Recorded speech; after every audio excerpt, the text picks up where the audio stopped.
school kids because he knew them from years before, something like that. The types of things they're exposed to on the bus, when there's actually very little supervision on a school bus. Obviously, that driver needs to be concentrated on the road, and it's all they can do to just keep the kids settled down enough so they can concentrate on driving. But what's being said and what's being passed around in the bus and things like that, parents need to consider that there's really very little individual interaction and supervision on the bus. Getting into the school system, when they're get to middle school, they begin changing classes. There's a lot of time spent outside of the actual classroom where they have that close supervision, and a lot of things can begin to develop as far as drugs and any kind of contraband and things like that, weapons and so forth. We start seeing those things materialize in the middle school, and there's such a wide range from the young kids. It's just 3 years, but what happens in those 3 years? So you want to make sure that when they're hitting that middle school age, you're doing what you can to kind of plant that seed and tell them that there are dangerous things in the world, and this is what they look like. Don't be afraid to tell children, this is what, this is what drugs are. This is what, this can be used as a weapon. This is inappropriate behavior when you're talking about, sexual, any kind of thing like that. That just is scary. Let's just be honest. It is. That is gut-wrenching scary. You just thinking about those things, I'm like, my stomach's turning. I'm like, I don't want to, and it's turning because I know it's true. I remember riding the school bus. I know what happened on the school bus, and I know everything that got past the teacher's eyes, and it's scary. And you're like, okay, I can talk about this, but man, there's something else that has to take place too. There has to be something in the heart of that child because you can tell them, I mean, outside of telling them, is there anything else we can do to help these situations? But other than, it sounds like we just have to tell them. Yeah. You want something else to happen. You want something else to be the solution. We try to, when I go out and speak to children of all ages, I begin instilling them right from the beginning that there's consequences for what you do, and you have to be, everything about school, everything you do in school is about building your future. Right. And it's not just about what you're learning from the classroom, but you can encounter other things in the school setting with other children and things like that can severely hurt your future or ruin your possibilities. So if you're always thinking about bettering yourself and you're future minded and things like that, you have to live that every day in everything you do. You can't do one thing and then say, okay, but when you go to school, right, or when you're exposed to it, it's bad for you. You run into that a lot with smoking cigarettes and alcohol, and obviously those are cigarettes and alcohol are both drugs. They're the most easily accessible drugs to children. So, just consider what kind of example you're leading. Right.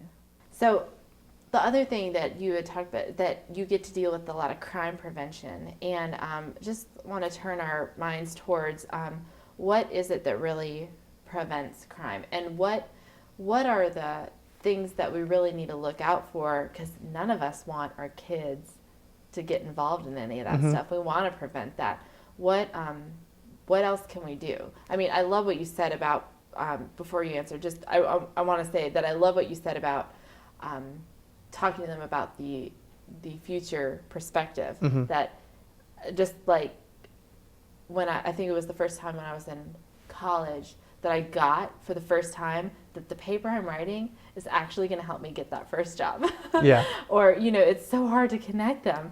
But the decision I'm making to say no to smoking that cigarette is actually going to help me marry the girl that I want to marry. Or, in some weird way, all these decisions are connected. So it's the same concept as the eternal perspective, is that, with God and this just being a short-term thing here. Yeah. But what about the whole crime prevention thing, and what else can we do? Well, there's so many different choices that a child faces as they grow through their lives, and it's always about making those right choices and recognizing consequences. A lot of kids don't understand that at age 16 they can be charged as an adult and they go to jail, and jail's a scary place. Yeah. And to think of, if you're a parent of a 16, 17-year-old, to think of them being in that county jail with, everybody doing up to the absolute worst crime you can ever imagine, they're in jail, because that's where, before they go to prison, that's where they have to await trial. So there's nothing that there's no horrible type of person that you can't find in the county jail. You don't want your children ending up there. They don't want to end up there. Obviously, there's the juvenile court system for crimes that are committed for children under 16. That's a whole different realm of things to get into. But the main thing is to make sure that you're monitoring your children and understanding their behavior and recognizing what's abnormal. There's just so many, and now there's so many different avenues where they can either become victims of crime or be involved and get into the criminal element. A lot of times just by associating themselves with the wrong people. But the internet is now the biggest way that both children are being victimized and actually getting involved in criminal behavior is through the internet. So do you have a story or anything that can kind of illustrate this for us? There's tons of individual stories about Right. people that were given, that have been inadvertently given up personal information about themselves in chat rooms and Right. on blogs and social networking sites like Facebook and MySpace, and there's so many other ones out there. Those are just some of the bigger ones. But the important thing to know is that they can't give out anything about themselves, and then they can't get involved in things like cyberbullying.